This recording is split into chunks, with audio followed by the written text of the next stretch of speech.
တင်ဒီလာကဘာပေါ်မှာကားတစ်စီးအတွက်တန်ဖိုးနဲ့အတူသမိုင်းကိုတန်ဖိုးထားကြတယ်ဆိုတာဒီမှာတော့ဈေးကြီးဆုံးရောင်းပြီးသားကား3စီးကိုပြောပြမယ် Number 1 Mercedes-Benz 300 SLR Uhlenhaut Coupe ဒီကားကို1955ခုနှစ်ကထုတ်ထားပြီး2022ခုနှစ်မှာ Stuttgart မြို့မှာ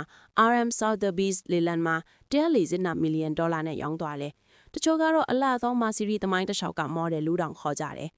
ဒီကားကိုမောင်းဖို့သူကလည်းပုံမှု Uhlenhaut ကျလို့သမိုင်းကျတဲ့ model plane သမားတွေဖြစ်တယ် Number 2ကတော့ Ferrari 250 GTO ဒီကားကတော့ Ferrari ရဲ့ရွှေခိပလိုင်ကားထစ်ပြီးသုံးသက်သူတိုင်းက Ferrari ရဲ့ရွှေခိနဲ့သမီးလို့ခေါ်တယ်2018မှာဒီကားကို$48 millionနဲ့ရောင်းသွားတယ် Popular ဆုံးစုဆောင်သူတွေကဒီကားကိုကိုယ်ပိုင်ပစ္စည်းလို့ထိန်းသိမ်းထားကြတယ် Number 3ကတော့ Mercedes-Benz W196R ဒီကားဟာ Formula 1 သမိုင်းထဲကတကယ်လှတဲ့ပြိုင်ကားတစ်စီး